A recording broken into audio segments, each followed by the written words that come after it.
Prazer imenso aí ter você aqui. Vou falar novamente o que eu acabei de falar. Eu tô com os maiores fisioterapeutas que a gente tem no país. Rodrigão, nós começamos essa conversa. Você me mandou uma mensagem terça-feira, às 5 horas da manhã, eu te respondi. Tá? Pra saber como que a galera é louca aqui, né? 5 horas da manhã. E aí a gente começou a discutir um pouco sobre o futuro da fisioterapia. E para quem não sabe, pessoal, acho que é muito bacana a gente entender isso. Eu e o Rodrigo moramos muito perto, temos clínicas aqui em Campinas, na mesma cidade, mas independente de tudo isso, a gente é amigo e a gente sabe que a fisioterapia cresce com pessoas que têm o mesmo caminho. Sim. Então, para a gente começar, Rodrigão, a gente começou a discutir um pouco sobre o futuro da fisioterapia musculoesquelética, um pouco sobre concorrência, um pouco sobre telereabilitação. Acho que a gente dispensa comentários. Você quer? Acho que a gente não precisa se apresentar. Acho que também não, o pessoal tudo amigo aí. Vamos começar E a é falar engraçado essa parte de Rodrigo, né? Que tem alguns pacientes que me confundem com você, de Campinas, e também na minha clínica tem um sócio que é um grande amigo meu, um irmão, que é o Rodrigo Ismeris. E o Rodrigo Ismeris também lá vira e mexe confunde assim, o paciente que falou, tô procurando o Rodrigo e tá procurando, na verdade, o Ismeris. E é mais confundido ainda porque o Ismeris, ele foi meu bicho na faculdade, na Unimap. E a gente estudou também no liceu e morou no mesmo bairro. E também fez especialização no Unimap. Daí quando um paciente pergunta, falou, você é o Rodrigo Moreno? Ele é moreno, mas é o que estudou no liceu? É o que estudou no liceu. Ah, mas é o que se formou no Unimap? É o que se formou no Unimap. Não chega nunca, porque é tudo igual, entendeu? Aí a gente fica brincando com isso, Rodrigão, então. E fala para mim o seguinte, como é que você está vendo a sua fisioterapia, hoje em dia, a fisioterapia, toda essa parte do nosso futuro da fisioterapia, que é o nosso tema de hoje. Vamos começar a contextualizar um pouco. De repente, engoliram, né, que a telereabilitação com Covid, com tudo isso, que a telereabilitação ela nunca foi discutida dos nossos conselhos. De repente, ela pode tudo, né?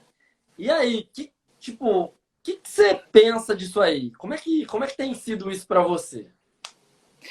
Eu vejo o seguinte, eu tenho dado bastante palestra há uns 2 anos de diferentes congressos que têm pedido para eu poder falar a respeito do futuro da fisioterapia. Dei umas 5, 6 palestras já. Então, falou do futuro da fisioterapia musculoesquelética, ou falo do futuro da reabilitação na coluna vertebral, tanto em congresso médico, como em congresso na físio. Então, estou uns 3, 4 anos em congressos que estão me pedindo para falar isso. E aí, quando eu falo nas palestras, eu faço, então, uma revisão como nossa profissão surgiu, lá em 1900, principalmente relacionado à Primeira e Segunda Guerra Mundial e também ao surto de poliomielite.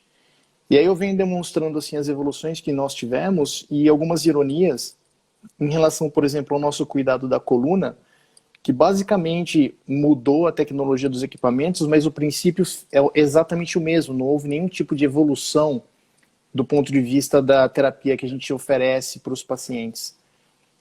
Então eu faço daí, a partir disso, quais seriam as tendências de futuro, principalmente porque eu sou bem influenciado, porque eu sou bem fã do Harari, que é o filósofo atual, e ele é um cara que é historiador, e ele faz muito bem um link entre passado, e ele faz um link muito bem fundamentado de como seria o futuro da nossa geração.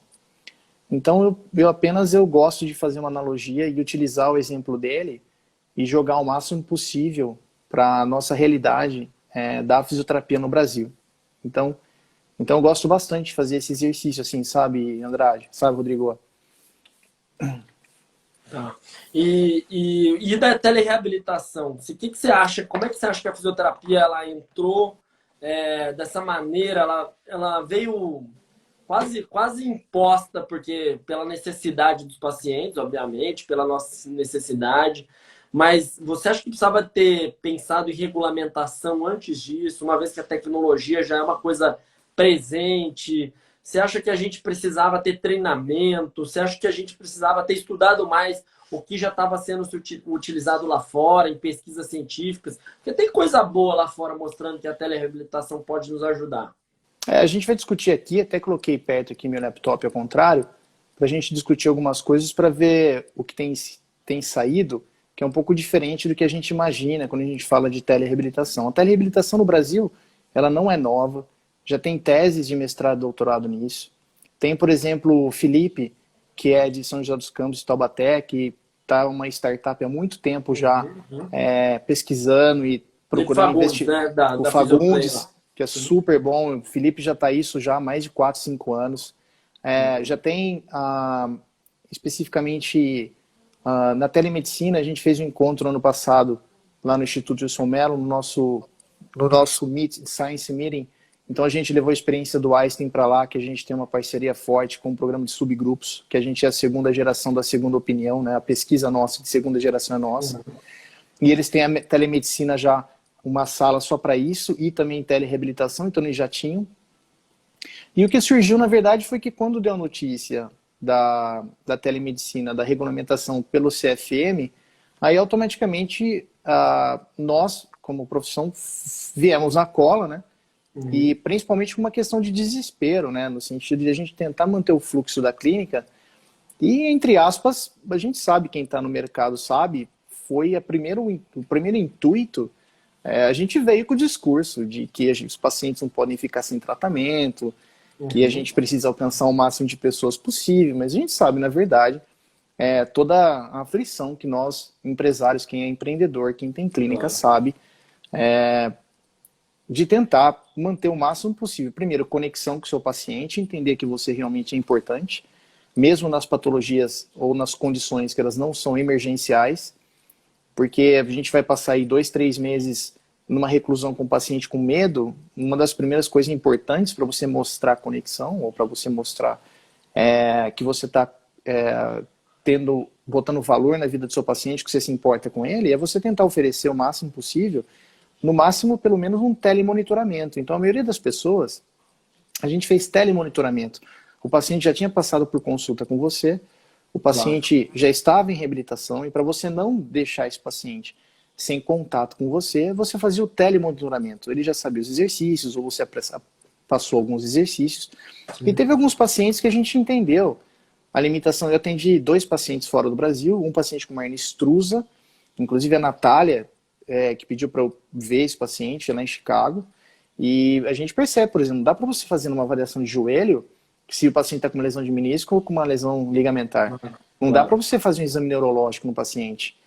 Até dá para você ver se o paciente visualmente tem uma escoliose, né, Rodrigo? Até dá para você fazer radiografia exame dá, físico. mas, por exemplo, a gente não fez nenhuma avaliação de pacientes novos. Até porque não, assim, até daria, assim, para você ver uma esbosidade grande, até daria, né, alguma coisa assim, mas não, daria você fazer um caminho, mas você uma lesão de manguito, muito, né? Uma lesão de manguito, por exemplo, como que você vai fazer o teste? Então, assim, a gente percebeu quais são, até onde que a gente pode ir, as limitações que tem, e em alguns casos também surpreendeu em relação até que a gente podia realmente ajudar alguns pacientes. Só que, quando a gente fala especificamente dos 3 nichos de mercado, do ponto de vista de Brasil, o que eu vejo, a retomada da economia, a gente gostaria que a nossa retomada fosse que nem salão de cabeleireiro, né? Que todo mundo sabe que vai ser alta, né? Então a gente não sabe especificamente como que vai ser a retomada, porque tem 2 fatores importantes. O primeiro é o medo do paciente. Então a gente não sabe como vai lidar com as crenças do paciente, mesmo a gente fazendo vídeos de protocolo, mesmo utilizando o Shield, mesmo especificamente com o protocolo de câmera infravermelha. Então, primeira coisa, eu lido com o medo do paciente. A segunda coisa, como que a gente atende um público de classe alta, não que eu só atendi público de classe alta na minha vida, a gente atende público de classe A e B, mas eu fiquei 11 anos, até 2016 no SUS, atendendo uma vez por semana gratuitamente, fiquei os 8 primeiros anos da minha vida atendendo convênio, Unimed, e agora a gente atende evidentemente particular, que evidentemente que é um mercado que é importante. E a gente sabe que muitos empresários desse mercado faliram, ou mandaram muitos funcionários embora, ou estão retendo dinheiro, e talvez um dos comportamentos que eles possam fazer, a primeira coisa deles minha lesão não é muito séria, eu vou primeiro no convênio, Claro, antes de ir para claro. lá. Então a gente não sabe essa retomada especificamente como que vai acontecer. Mesmo eu voltei a trabalhar desde o dia 6 de abril, né? Eu voltei desde o dia 6 com o protocolo. Infelizmente, como você sabe, próprios colegas me denunciaram, não só o Crefito foi lá, a gente até tirou foto com a fiscal do Crefito. A gente fez vídeos para ajudar os colegas, para quem pudesse abrir a clínica, atender Vocês no Wilson pacientes. Mello fizeram doação para a campanha, né? Achei muito Toda legal semana a ainda tem. iniciativa. Amanhã tem mais uma doação de alimentos para famílias. Legal. A gente também fez um vídeo para tentar ajudar quem pudesse, não saberia como abrir uma clínica. A gente fez um vídeo inteiro de item por item para regulação de EPIs, higiene, assim por diante. E vários fisioterapeutas de umas 8, 9 capitais mandaram mensagem para mim agradecendo. Eu Mas fui um não- deles, mesmo- aqui do seu lado, fiz um vídeo muito depois que você fez, nós batemos bastante papo sobre isso. Mesmo assim, eu fui denunciado por colegas. Tá. E o Crefito foi lá na nossa clínica, fui super bem recebido, viu todos os prontuários, viu nossos EPIs. Depois fomos denunciados para a Anvisa. A Anvisa mandou toda a exigência, a gente mandou toda a papelada, inclusive com laudos e encaminhamentos de médicos pedindo urgência, no sentido de pacientes, por exemplo, estavam com um déficit neurológico de queda de dorsiflexão grau 4, então ia esperar 2 semanas para ver se o paciente ia operar ou não a coluna, né? Paciente com joelho agudo, paciente pós-operatório de prótese com panturrilha inchando, podendo virar um TVP. Então, assim, mesmo assim... E aí a gente respondeu para a Anvisa, também foi super aceito, e depois veio o Ministério Público mandar para mim com uma denúncia também de colegas aqui, e até o Ministério Público colocou de quem foi a denúncia. E graças a Deus a gente entregou toda a papelada, mostrou que nosso serviço é essencial, também foi arquivado o processo, mas é para você ver também como a nossa classe realmente tem muito que crescer ainda no sentido de união, ou seja, a gente está tentando ajudar e atender conforme a regra. Ô, Rodrigão, mas pessoas mesmo, que falam assim, não, mesmo foi esse que cara não fosse, abriu. mas mesmo que não fosse esses casos que você pontuou, casos extremamente essenciais, nós, fisioterapeutas, nunca fomos proibidos de abrir a clínica em si, né? Pela própria página do Conselho Federal de Fisioterapia, se você for abrir lá, só tá as recomendações de como você usar a EPI. Tá também a carta especificamente do protocolo de lei, que o próprio Crefito 3 e Crefito 4 colocou que nós somos serviços essenciais. Sim. Tanto é que agora, São Paulo, que estava fechada, você viu vários fisioterapeutas que transitaram normal, porque profissional da saúde, nossa profissão ele é como essencial. Mas é normal também, né, essas questões de concorrência ou de algumas coisas mal resolvidas que, em vez de se unir, automaticamente levam esse tipo de conduta que é lamentável, né? Tá. Rodrigão, e por que você acha, se a gente for falar do futuro da fisioterapia, por que você acha que a fisioterapia, até por questões históricas, você acha que a gente teve algum problema com essa questão? Que a gente olha para a medicina, por exemplo, e vê uma classe muito mais forte, né? Uma classe muito mais unida.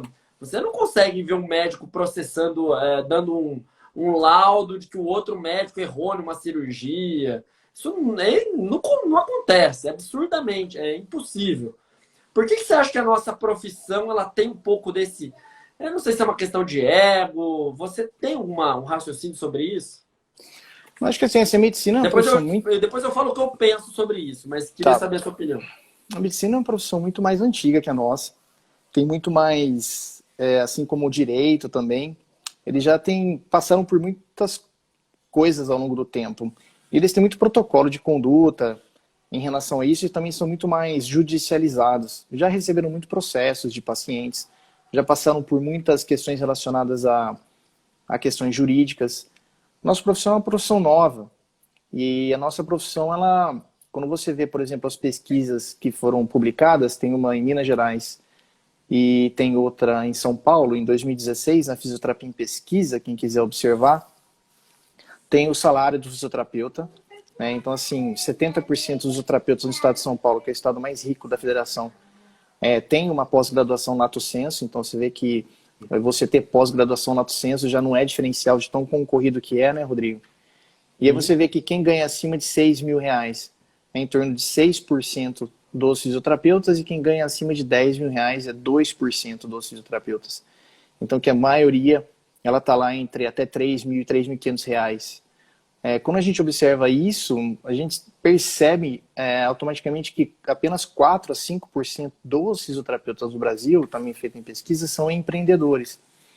E 4 a 5% de empreendedores não conseguem suprir ou dar emprego para 96% que não são empreendedores. Exatamente. Então, primeiro, eu acho muito bom a iniciativa de que o empreendedorismo está aumentando na nossa profissão, mas ainda tem um senso do que a gente chama do conto do balde de caranguejo, não sei se você ouviu falar. Um pescador, ele nunca coloca uma tampa quando está caçando caranguejo.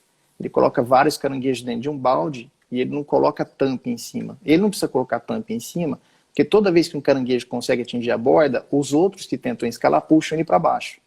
Tá. Então tem uma questão específica de quando alguém desponta ou alguém está tendo algum tipo de diferenciação, na verdade, na nossa profissão ainda não é muito bem aceito essas questões relacionadas a isso.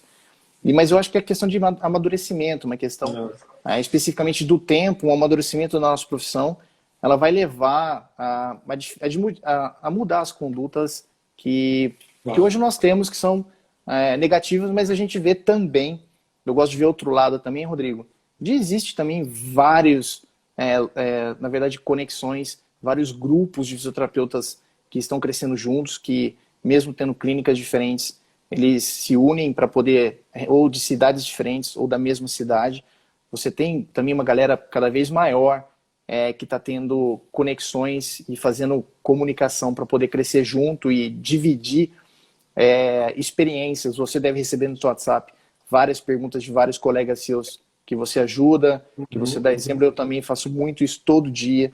Agora, na questão da pandemia, vários perguntando como é que está indo o movimento, como é que está indo especificamente, o que eu estou fazendo. Então, eu acho que a gente também tem uma grande comunidade que se ajuda também, viu, Rodrigo? Eu ia falar, a minha opinião sobre isso é que, na verdade, a gente não...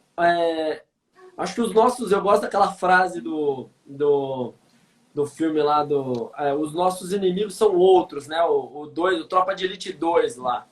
Quando a gente olha para fisioterapia, eu não vejo... O Wilson Mello nunca vai ser o meu problema.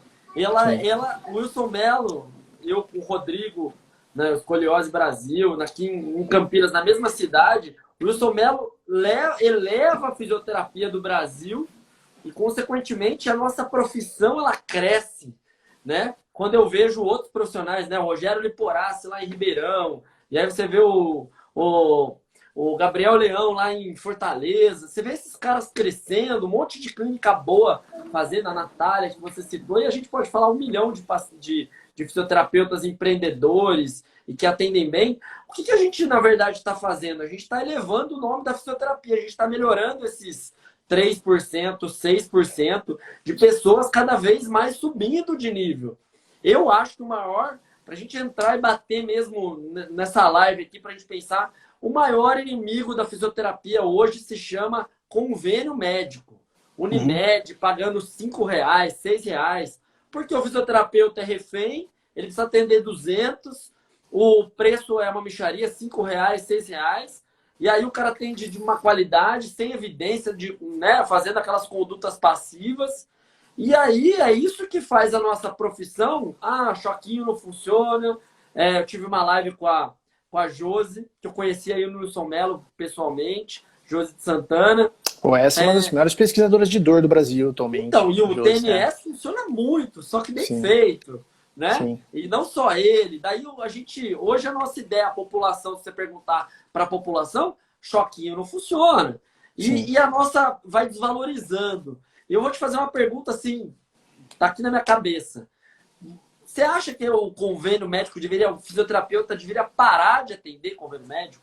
Tá. R$5, parar? Tipo, greve, pá. Vamos por partes. Primeiro, você falou da questão de a gente levar a fisioterapia com exemplo de fisioterapeutas. Quando a gente está falando do futuro da profissão, a gente pode dividir os tópicos para a gente conversar em 4 tópicos a respeito do futuro. A gente podia falar eu até quer ver, coloquei aqui, ó, só para lembrar. A gente podia falar de mercado de trabalho, futuro do mercado de trabalho na fisioterapia, a gente pode falar do futuro da educação da fisioterapia, o futuro da clínica e o futuro de pesquisa. Quando você falou a primeira coisa que a gente eleva, ou vários fisioterapeutas colegas que estão vindo aqui, a gente eleva a profissão, a gente entra no primeiro tópico, que é educação. E o que está acontecendo no futuro da educação? O que está sendo discutido hoje, que você sabe muito bem? Quando você, por exemplo, quando a gente fala de elevar, a nossa profissão como um todo, ela ganha subida quando você tem um fisioterapeuta competente trabalhando. Quando você tem um fisioterapeuta muito bem fundamentado, não importa a área. Por quê? Se você pegar a sua esposa e você for numa festa de alguma amiga dela que você nunca viu, que não seja fisioterapeuta e ninguém te conhece na festa, quando você é apresentado nessa festa por um círculo de amigos que você nem tá, a pessoa fala, esse aqui é o Rodrigo, fisioterapeuta. Quando você fala isso, abre uma caixinha na cabeça dessa pessoa. Porque nosso mapa mental são as experiências prévias que a gente tem e a visão de mundo que a gente tem de realidade.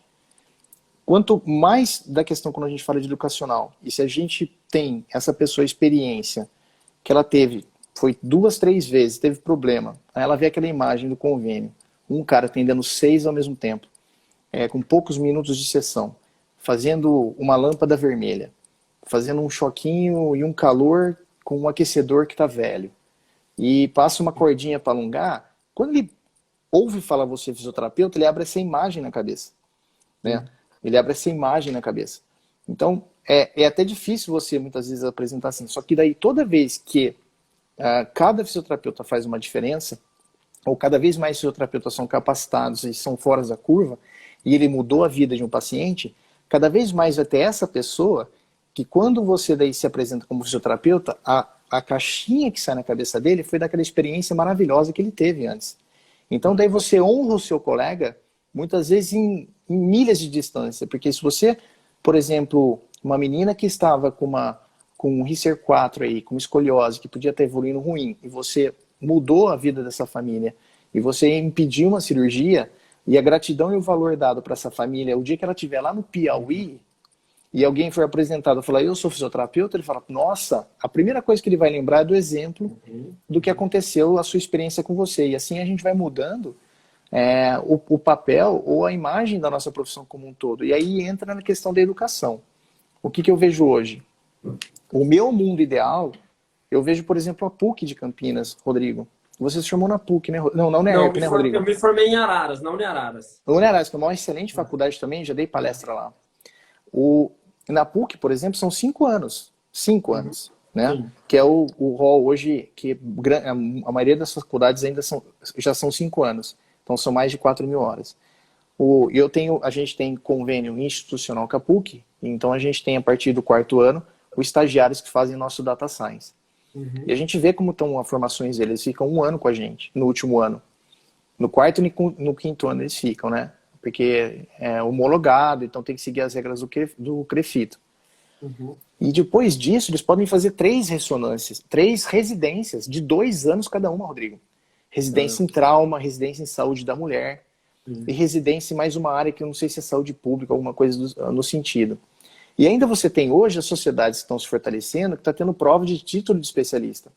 Eu fiz a prova de título da SONAF, cara, e mesmo com bagagem, tá certo que eu tive um ego um pouco alto e achei que não precisava estudar, cara, passei por um triz, assim, ó.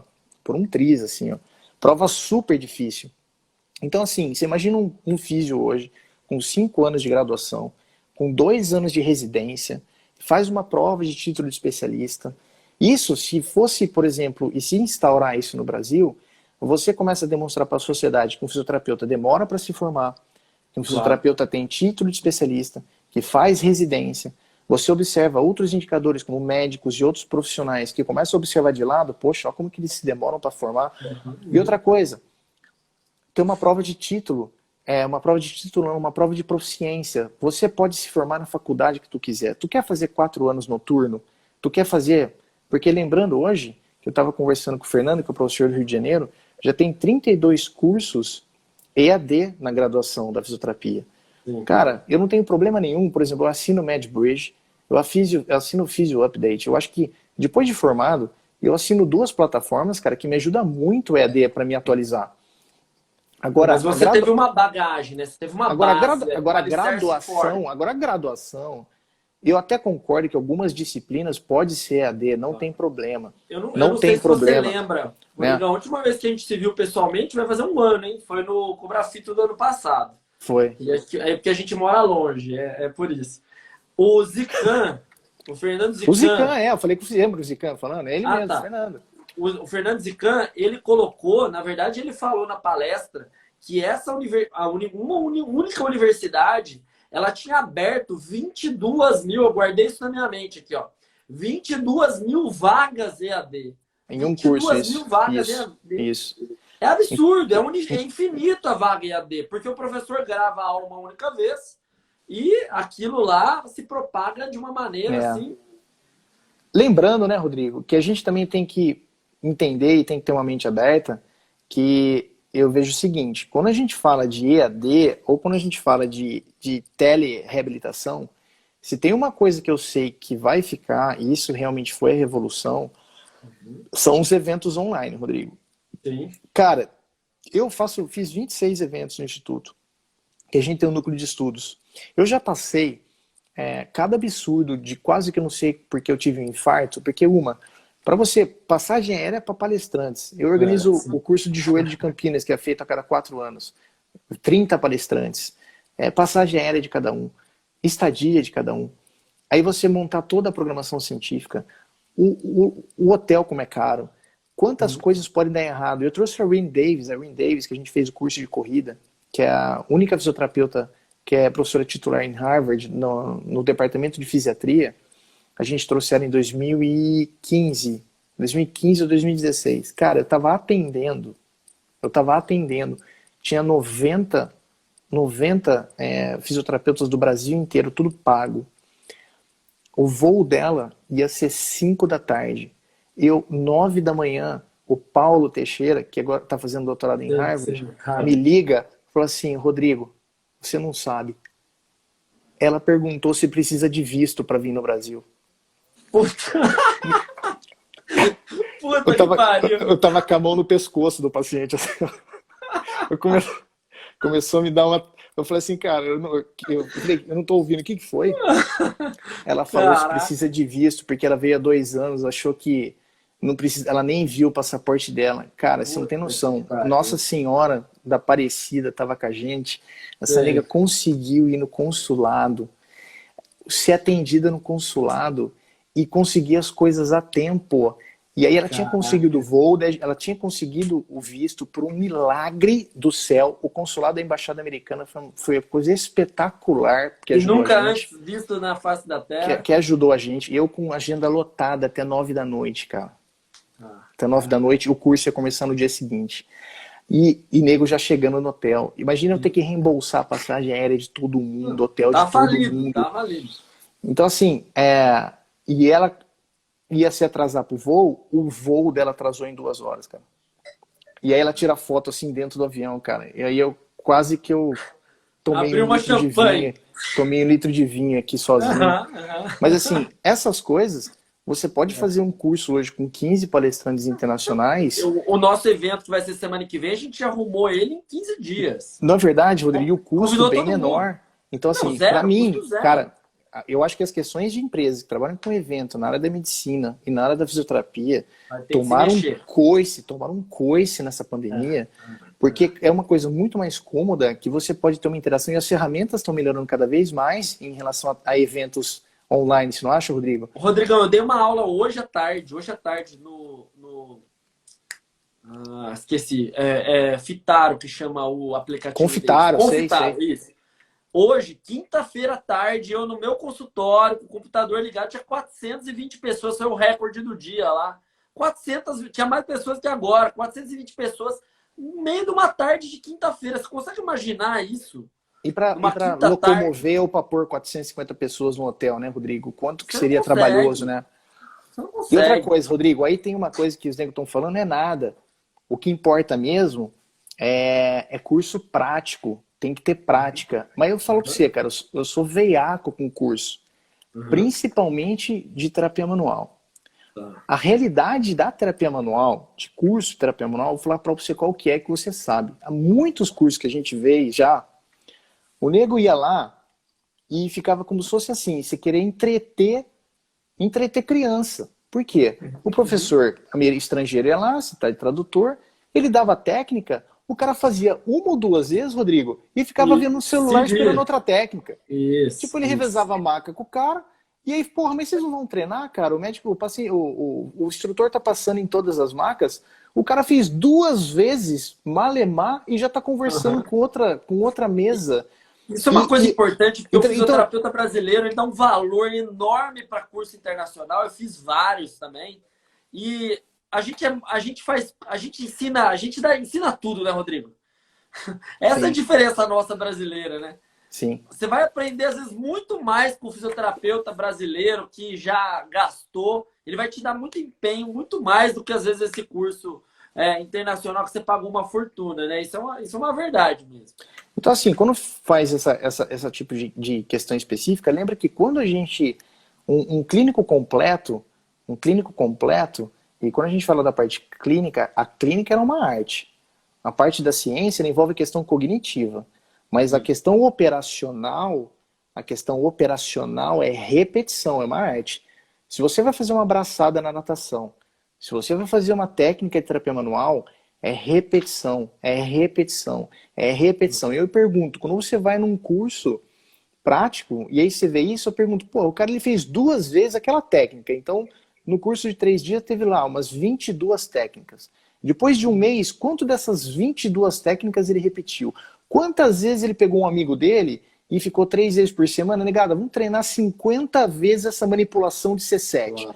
Vamos treinar 60 vezes essa. Cara, não faz, não faz. Sim, sim. É lógico que quando o cara é extremamente interessado e você tem pessoas de outros níveis, às vezes fica uma coisa repetitiva que ele já viu aquela técnica e assim por diante. Mas a questão, quando você fala de questões de habilidade é treinável. Você tem que treinar a repetição, cara. Você tem que Isso aí. treinar a repetição.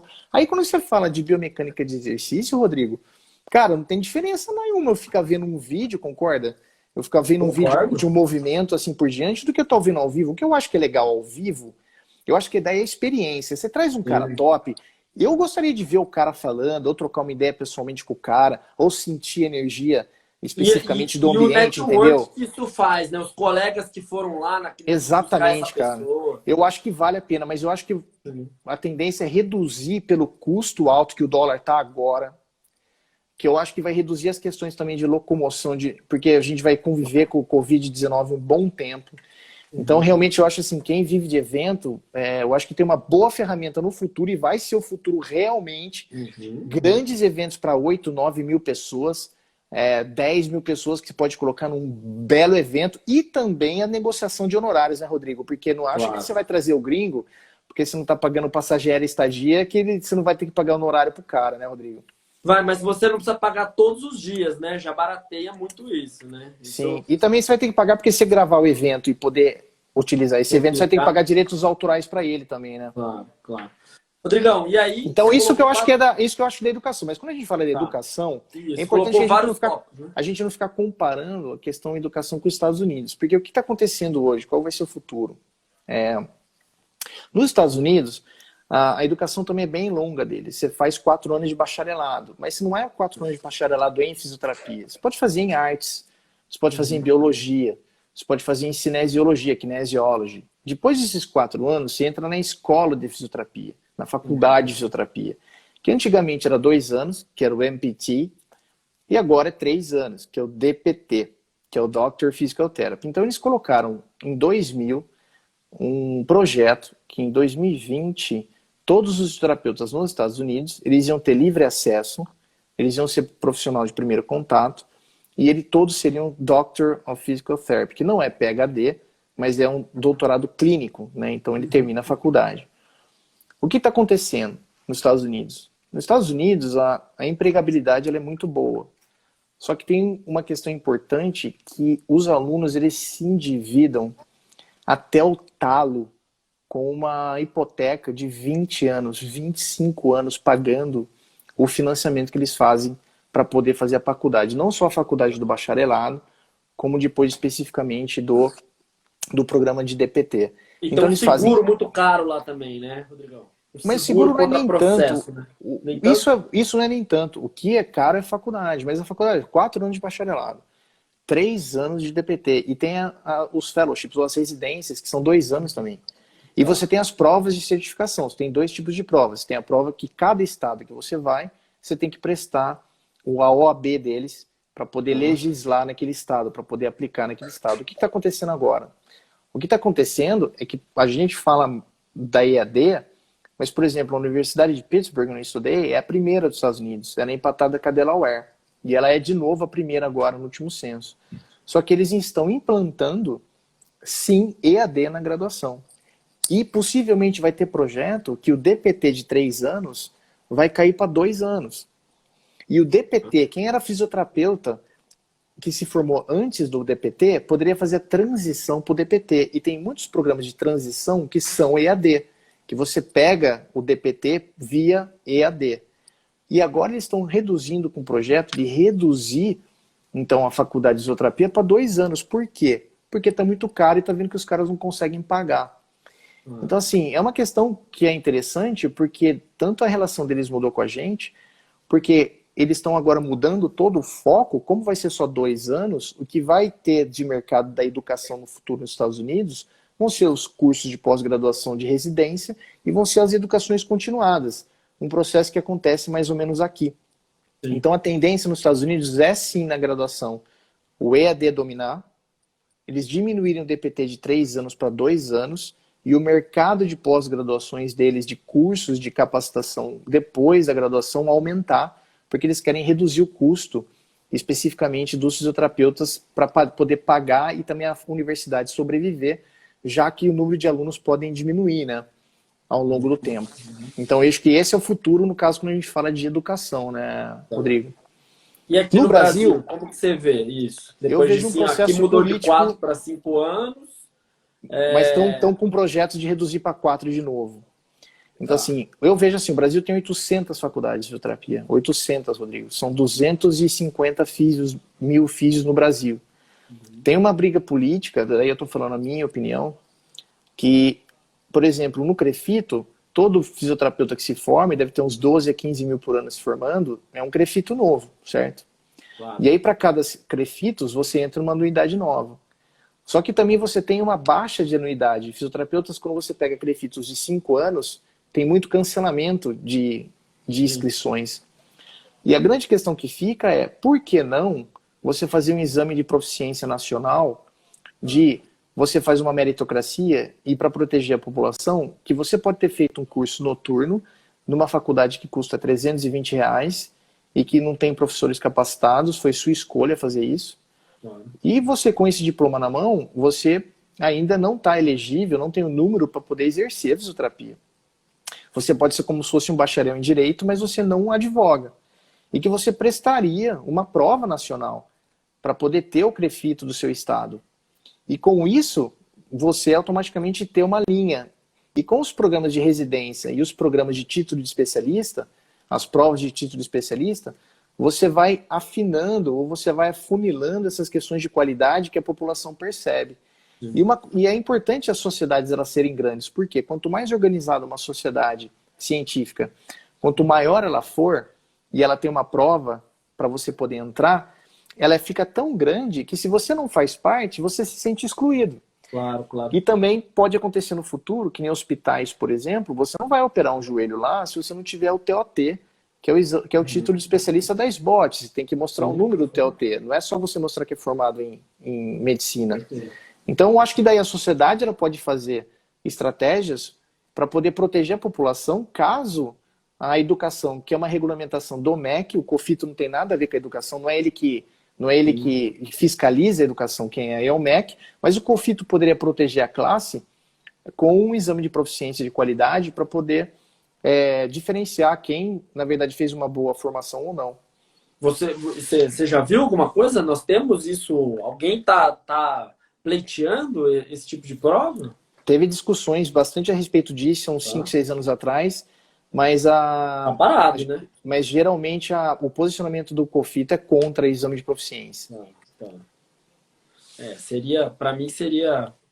Eu apoio totalmente. Apoio totalmente. Mas há um Rodrigo, avanço na nossa área das com residências e certeza. das provas de título de especialista, né? Então já é um avanço, né, Rodrigo? Você colocou alguns tópicos, né? Você colocou Então educação, eu coloquei mercado de trabalho, mercado de trabalho, educação, clínica e clínica. pesquisa. Vamos para clínica. Vamos para clínica. Vamos para clínica, porque pra você responder minha pergunta, fecha ou não fecha o. Para ou não para de atender convênio? Então isso é interessante. R$5. Ó, alguns países, por exemplo, como que é o mercado de trabalho nos Estados Unidos, né? Quando a gente olha assim, uma questão importante, a primeira pergunta, quando a gente fala assim, a gente vai ser substituído por inteligência artificial? Porque lembra que nem o Harari fala, que é interessante, que quando a gente teve a revolução industrial, que a gente estava na agricultura, e depois as máquinas, né, os carros da Ford, começaram a ter máquinas para poder fazer linha de produção e substituir no homem, a questão falou, o homem vai ser substituído totalmente, então. Ele vai fazer o quê? Vai voltar para a lavoura? Então foi aí que teve a explosão das profissões de serviço. Porque as profissões de serviço era a questão cognitiva do homem. Então a máquina, como ela fazia as questões mecânicas, ela não pensava, né? Então era uma máquina que só colocava peça, mas ela não tinha cérebro, né? Que cérebro tinha era o ser humano. Só que agora a quarta revolução industrial, e é legal você colocar no YouTube lá, a quarta revolução industrial, que é a técnica, que é as questões relacionadas a várias profissões não nasceram ainda. O seu filho, a minha filha ainda possivelmente estão estudando por uma profissão que ainda não existe. Na verdade, a máquina ela vai ser mais inteligente que o homem. As questões de raciocínio lógico na profissão da saúde tem dados muito fortes, por exemplo, em diagnósticos de câncer de mama, patologia e assim por diante, que a profissão, por exemplo, as especialidades de patologistas, anestesistas e radiologistas vai sumir. Vai ter só um gerente médico que vai organizar os dados e assim por diante, porque a acurácia vai ser maior. Aí a pergunta é, na nossa profissão, isso vai acontecer? Alguns estudos relacionados a isso, que tem em grandes centros, deixa eu ver se eu só mostrando aqui, mostrou que essa chance é de 2%, Rodrigão, dá para ver aí? Dá para ver. Então, essa chance mais ou menos é de 2%. Daí eles colocam que na verdade, o risco de a nossa profissão ser automatizada, ela está totalmente segura, teria uma probabilidade de 2%. A projeção do crescimento da fisioterapia até 2024 é de 34%. Isso aí falando para os Estados Unidos. O valor de salário, daí a gente falando de mercado e assim por diante, nos Estados Unidos é de 85 mil anuais, com 41 horas de trabalho anual. E aí mostrando... Tô ganhando bem lá, hein? Aí mostrando o número de profissionais lá, né? São 216 mil profissionais. É um número bem parecido com o Brasil, viu, Rodrigo? Sim. É um número bem parecido. Lembrando que eles têm também o PTA, que são os assistentes de fisioterapia, né? Sim. São os assistentes de fisioterapia. E aí eles colocam, olha que interessante, ó. Eles têm uma taxa apenas de 1% na reprovação do exame da ordem nacional deles. Eles têm um aumento aí de 4% de graduados que entram, 535 fisioterapeutas estrangeiros por ano conseguem entrar no mercado. E olha que interessante, ó, 85% de todos os fisioterapeutas estão empregados full-time e 15% estão empregados part-time, ou seja, 24 horas semanais, ou seja, você vê que o desemprego lá ele é bem pequeno, né, cara? Então, assim, a questão é importante... Esse ano, antes da crise, o Trump colocou... Os Estados Unidos estava voando, né? Tinha pouco desemprego geral. Mas saber que a nossa profissão está pegando uma parte disso é muito importante. Agora, o que está acontecendo com o convênio que você perguntou, né? Sim. A gente está há uns 20 anos atrás deles. Por quê? Porque a relação deles com seguradora foi sempre 100%. Um convênio médico lá, uma seguradora, paga normalmente $100 a visita. Né? $100 a visita. Então, só que o problema tem um problema grande lá. Eles já estão saturados das seguradoras. Lembra que convênio é diferente de seguradoras. Porque as seguradoras lá, ou ela faz um acordo com as clínicas diretamente, e lá tem muitas redes de clínicas. Tem 3, 4 redes lá, Rodrigo, desde a década de 70, que eles têm IPO, eles têm mercado na bolsa. São clínicas com 400 unidades e com grandes centros de atendimento de fisioterapia, com 15 mil fisioterapeutas. Então o mercado é gigante lá, eles têm mercado IPOs e assim por diante. E o mercado é o seguinte, qual é o principal câncer do fisioterapeuta lá? As seguradoras, elas colocam, e colocam bastante agora com o Data Science, muita exigência relacionada a Pay for Performance. Então é muita incisão relacionada à satisfação do paciente por métricas de efetividade, ranking de efetividade, e você é obrigado, se você tem uma clínica com $90 mil anuais, você tem que coletar todos os dados e colocar no registro anual.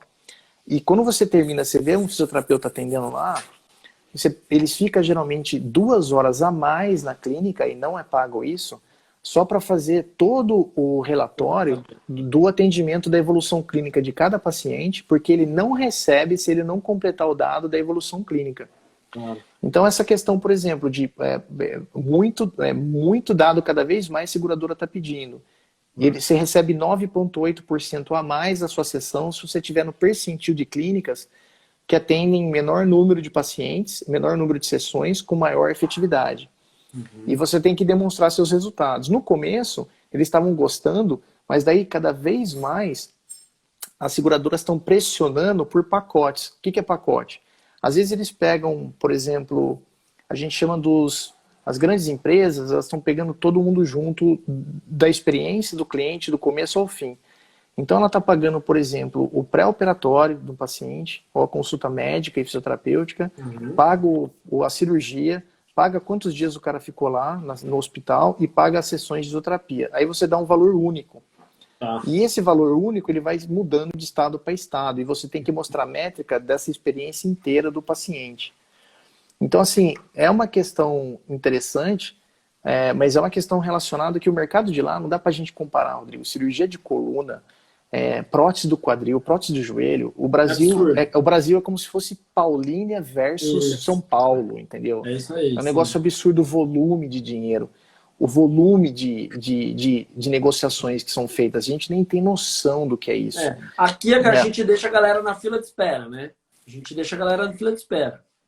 E que lá também, 50 milhões de americanos não tem convênio médico. Não tem convênio médico. É uma bosta lá.